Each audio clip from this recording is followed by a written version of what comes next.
Добрий вечір, друзі. Good evening, dear friends. Welcome to the Ukraine Media Center. I'm Olga Temanova, and now in our media center we are to meet our guests from the World Health Organization and the Minister of Health. And now I'm to give the floor to my co-moderator, Dr. Margaret Harris. You're welcome. So much, Olga, and thank you so much, the Ukraine Media Center, for giving us a great privilege of holding this press conference here.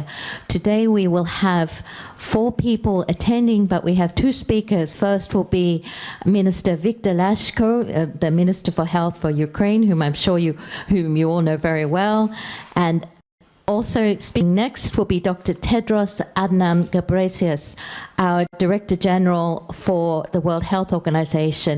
We have 2 others with us, Dr. Jano Habik, who is the World Health Organization's representative here in Ukraine, and we have Dr. Mike Ryan, who's our Executive Director for Emergencies, and they will be here to provide information and answer your questions. But now, as the Minister is very pressed for time, I will call on Minister Lashko to please make the first intervention. Good afternoon. Today, we have the pleasure of welcoming in Ukraine the Director General of the World Health Organization, Tedros Ghebreyesus, with his team. We have had an intense day today. First of all, we have shown our guests the terrible consequences of what Russian occupants have been doing in Ukraine by shelling residential quarters, shelling civilian hospitals. It cannot be left unnoticed. So in our discussion with Director General, I emphasized 2 sets of issues. One is humanitarian one. Ukraine does need assistance from international partners, and it should be both to support the healthcare in terms of medicines, medical devices, medical equipment, for us to respond properly to those challenges that war has brought to our country with full-scale invasion of the Russian Federation. The other block, the other set of issues, set of matters is political one, because to stop the war you can only do it by exercising maximum pressure on the Russian Federation. Ukraine will win. Our armed forces do the impossible, incredible, defending territorial integrity of Ukraine. So I'd like to ask the World Health Organization to take the leadership position, to join efforts with the Red Cross, with Doctors Without Borders, to provide proper level or control over proper level of medical care for Ukrainian prisoners of war. They defended their country, Ukraine, and today maybe they don't receive proper health care. Unfortunately, Russian occupants do not allow Russian medics to have access to them. So international organizations should become the driver to save, to rescue Ukrainians who don't do anything special. They just do what every Ukrainian has to do, defending their country, defending their families. The second set of matters is political issues, political matters. It's about advisability of existence of WHO's Office for Non-Communicable, Non-Infectious Diseases in Moscow, because, you know, a country can be killing with one hand and caring for the life of the whole world and health through WHO with the other hand. So on the 10th of May, at the regional committee session of the European Regional Office of WHO, and then on the 22nd of May, and the Assembly of WHO will consider those issues, and I would like to ask colleagues for support for us to achieve it. It's also about the political pressure to expel representatives of the Russian Federation from the Executive Committee of the WHO. Everybody in Russia should understand that Ukraine is a free, democratic country which has been fighting and defending its freedom. And unfortunately, we are defending it, losing lives of our citizens, including healthcare workers.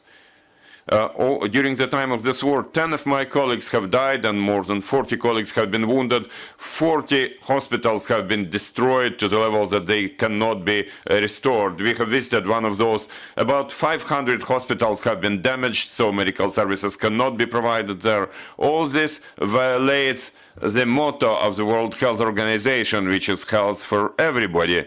Unfortunately, today we cannot provided because there is military action, there is warfare, and it's dangerous not only for preventive services, but also treatment is dangerous for all Ukrainians because the Russian Federation has violated all Geneva Conventions, has violated international laws, using prohibited weapons which cause destruction. So I, at the Ministry of Health, ask everybody who cares about humanitarian aspects to use their political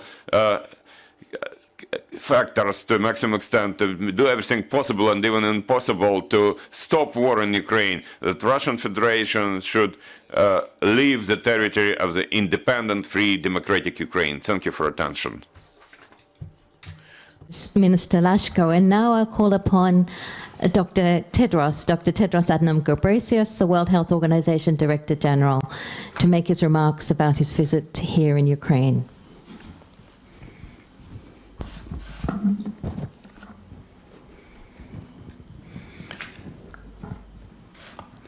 Your Excellency, Minister Viktor Lyashko,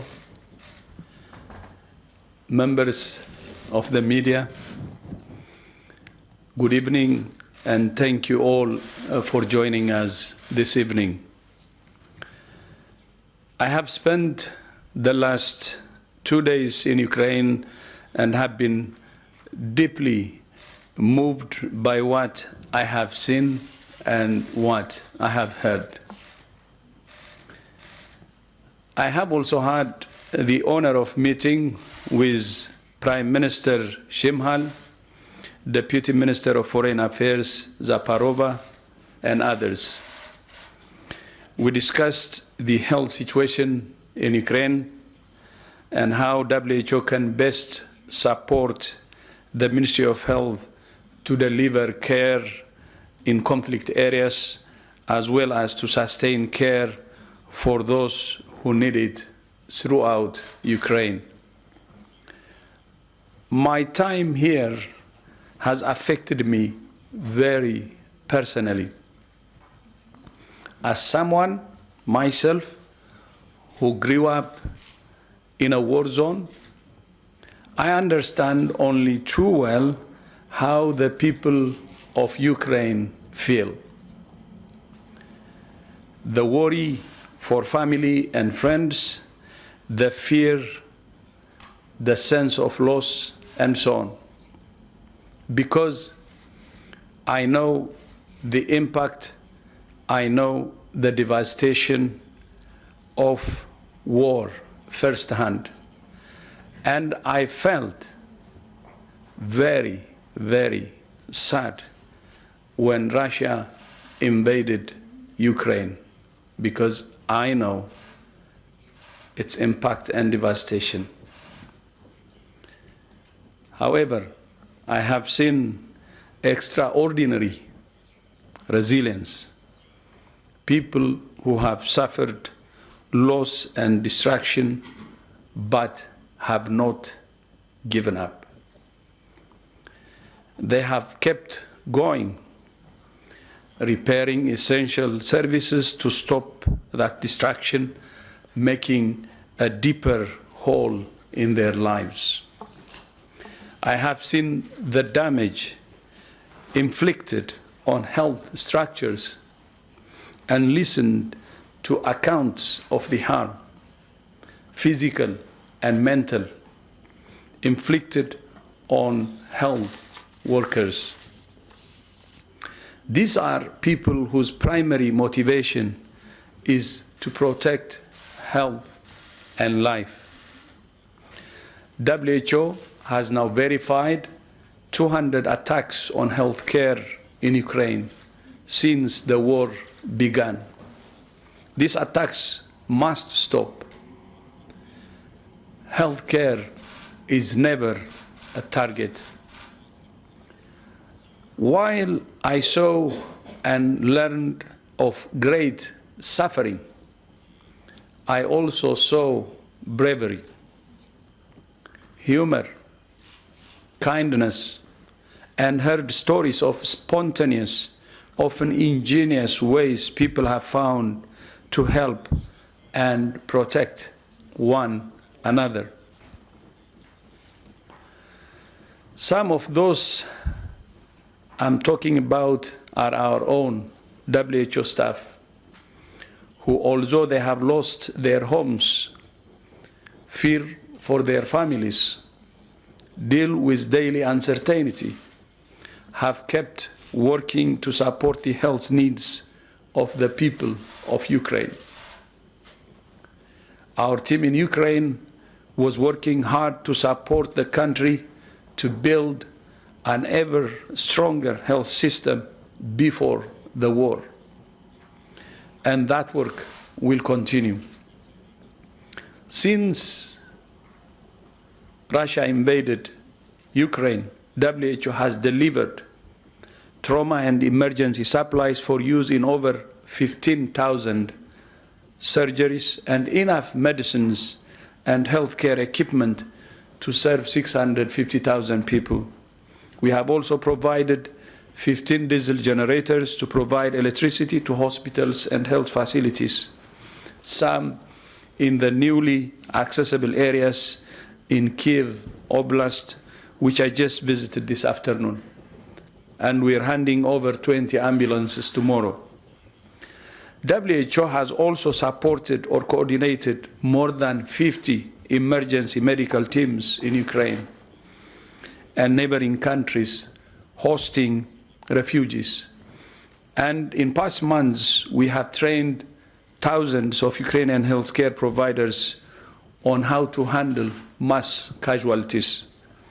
This includes training on hospital blood transfusions in conflict settings, traumatic limb injuries, emergency nursing care, and essential burns care. We have also established 3 health hubs in Western Ukraine to support medical evacuations and ensured safe medical evacuation of patients, including those suffering from cancer, for treatment outside Ukraine. These are just a few examples of the work we are doing. I have been very moved by the resilience of the Ukrainian people, the bravery of Ukraine's health workers, the dedication of our own WHO staff, and the commitment of the Ministry of Health under his leadership and the government of Ukraine to protecting health in these terrible circumstances. My message to all the people of Ukraine is that WHO stands with you. We will do everything we can to support the government in its efforts to treat the injured, maintain health services, and to repair and strengthen Ukraine's health systems. But there is one medicine that WHO cannot deliver, and which Ukraine needs more than any other, and that is peace. So we continue to call on the Russian Federation to stop this war. Thank you. Dziękuję. Thank you, Dr. Tedros. I'll now open the floor to questions. As I should remind you, both speakers are very pressed for time, so we will not be able to ask many questions, but please give your name, your media outlet, and please indicate who your question is to. I'm looking at the floor now. I can see Якщо можна, пані Маргарет. If possible, Margaret, now we will start with Ukrinform, Ukrainian National News Agency. We have 2 questions for Director General, and the questions are as follows. How WHO handles the issue of catastrophe in those occupied territories, the shortage of medicines, shortage of medical staff, and how the WHO responds to the needs of Ukrainians in the occupied areas, occupied by Russians?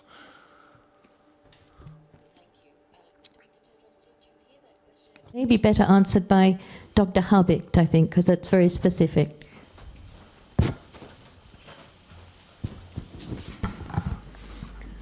Thank you for the question. What WHO has been doing in more than 70 days as the war has been going on in Ukraine, has asked the corridors to ensure that the humanitarian corridors to Luhansk, to Donetsk, as well as now to Mariupol, many other places, to ensure that the humanitarian goods, including medicines and the trauma kits and others that the healthcare workers need, are reaching to those places. There are convoys, UN humanitarian convoys, multi-agency, that have reached to Sumy and some places where also now access is available. So we ask the corridors to ensure that the civilians have the support. In the past week, together with many, including the UN and ICRC, we have been with our team in the field in Zaporozhye, part of the evacuation from Mariupol. And this is very practical what we do to ensure that those who are able to move can get quick care and support, from mental health to any other treatment that they need. And our team is there, and we continue to do that. So humanitarian corridors and those who are evacuated, to provide them the essential care as soon as possible. Thank you. Thank you, Dr. Habib. The next question. Hi there. I'm Bardi Afshin from Volent Media, Iran International. Dr. Tedros, Dr. Ryan, Dr. Harris. It's good to see you after 2 years, which hasn't been really easy for you. And I do appreciate you did put your heart and soul to tackle a world pandemic. My question is, would you consider targeting healthcare facilities an act of war, a war crime? Thank you. I think this might be one for Dr. Ryan to answer.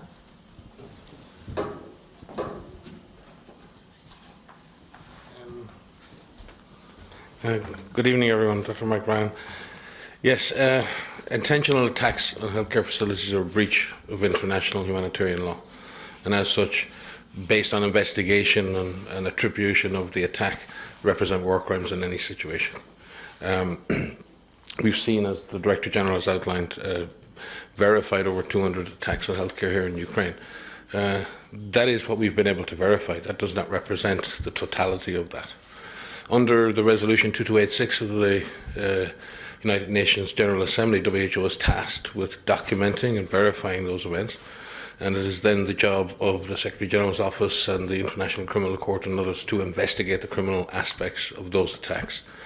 Attacks on healthcare in the context of Ukraine and in so many other contexts, from a WHO perspective, when those attacks are intentional, when those attacks are used as a part of the tactic of war to terrorize communities, to take away hope that people have for the future, that is the essential objective in these situations.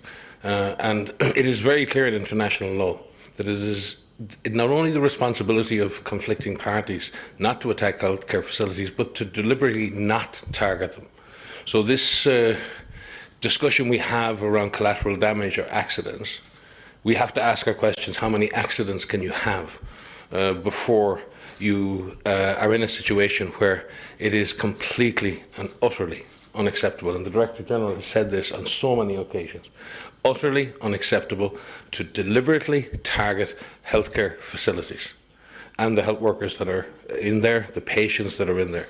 So from WHO's perspective, we continue to document and bear witness to these attacks. We will continue to publish on these attacks, and we understand and we trust that the UN system and the International Criminal Court and others will take up the necessary investigations in order to assess the criminal intent behind these attacks. Thank you, Dr. Ryan. The next question in the room. It looks like everybody's satisfied. This may be a good time. I think the Minister would like to go, so I'm going to just ask the Minister and Dr. Tedros if they've got any final remarks. No, so I'm going to say thank you very much to all of you, and again to the Media Centre and Olga for your warm welcome, and really appreciate the time here, and thank you very much. We will make all the materials available in due course. Thank you very much. Thank you.